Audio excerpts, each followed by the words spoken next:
Hello, my name is Faith Page, and for the Slavery and Public History vlog project, I've chosen to do the Liberty Bell in Philadelphia, Pennsylvania.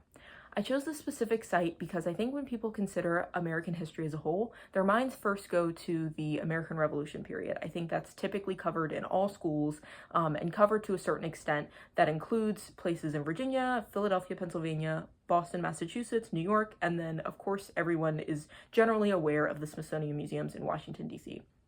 From all of those locations on the East Coast, there are a couple of public history sites that are incredibly notable. Even if people haven't actually visited, they probably know of them, have seen photos, may have even learned in depth about the site. I think the Liberty Bell is encompassed in this, and what I think most people aren't aware of is its connection to slavery. So I wanted to talk a little bit about the preliminary history first. So the Old State House Bell, which is what it was called before it was named the Liberty Bell, this was commissioned in 1751, and it was commissioned as a celebration of the 50th year anniversary of William Penn's 1701 Charter of Privileges. And this was a celebration. It came in 1752 from England to Philadelphia, and it almost immediately received its famous crack that everyone is really aware of.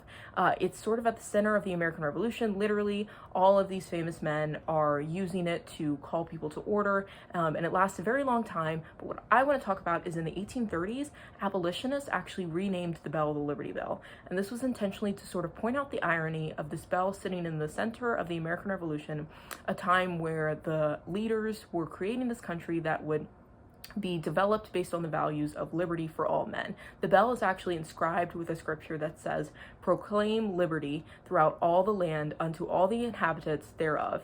And this refers to the instructions the Israelites received, which is God telling them to return property and free slaves every 50 years for a jubilee.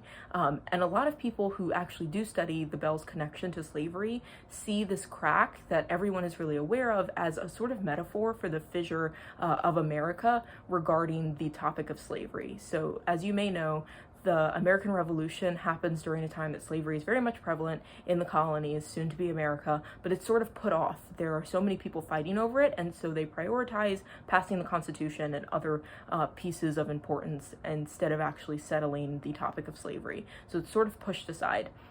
So in the 1830s, these abolitionists used the bell to try to bolster their argument, and this is why we actually call the bell the Liberty Bell. So it's a site that is actually used internationally as a symbol of freedom and liberty, and it's not only an American icon. So we have Nelson Mandela coming to actually receive a medal at the Liberty Bell.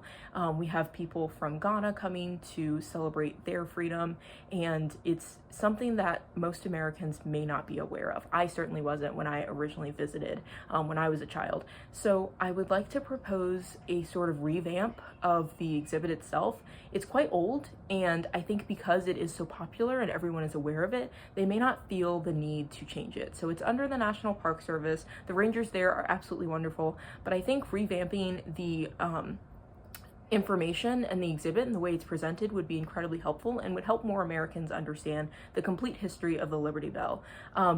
It's very easy to walk past. It's not an inclusive space. It is essentially a hallway, and you can go and look at the information if you are so inclined, but it's not really in your face. You may not even know what it is necessarily pertaining to, or you may assume that you already know enough about the Liberty Bell. So I think putting it more in your face so that you have to walk through some sort of information could be helpful. And I also think it would be wonderful to pair that information with the National Constitution Center, which is right across the street. It's a very easy site to get to, and I think some sort of acknowledgement or email chain or something like that to people who are already interested in Philadelphia history, so that people could first go to the Liberty Bell and then visit the Constitution Center to learn more about the history of the Liberty Bell and its connection to slavery. And I say this because the Constitution Center already has an exhibit on the 13th, 14th, and 15th Amendments. So I think that would be really helpful, and that is why I chose the Liberty Bell. At the end of this video, you'll see some photos of me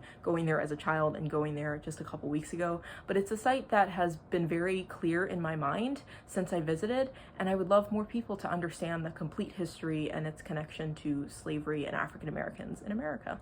Thank you for listening.